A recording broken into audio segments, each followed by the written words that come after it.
హరీష్ రావు గారు సార్ తెలంగాణ మలిదశ ఉద్యమం ఎప్పుడు స్టార్ట్ అయింది అధ్యక్ష? మీ స్థానంలో డిప్యూటీ స్పీకర్గా అధికార హోదా అనుభవిస్తున్న వాళ్ళ మామగారు మాజీ ముఖ్యమంత్రి కేసీఆర్ గారు అక్కడ కూర్చున్నారు.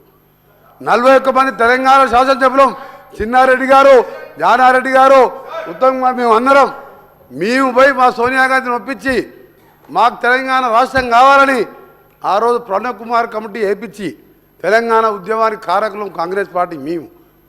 కేసీఆర్ అధ్యక్ష డిప్యూటీ స్పీకర్గా ఉండి ఉద్యమం పైకి లేచిన తర్వాత ఆయన దొంగ దీక్షలు, ఆయన నాటకాలు, ఆయనంట తెలంగాణ తెచ్చిండంట, తెలంగాణ ఒంటి చేతితో పోరాటం చేసి తెచ్చిండంట.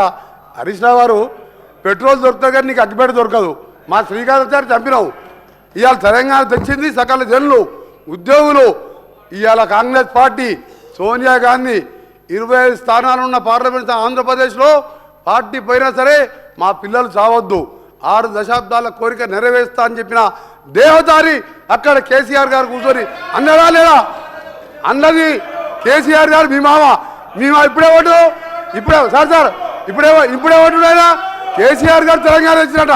మీ మామనే సార్, మీ మామనే అన్నాడు సార్, మీ మామనే అన్నాడు.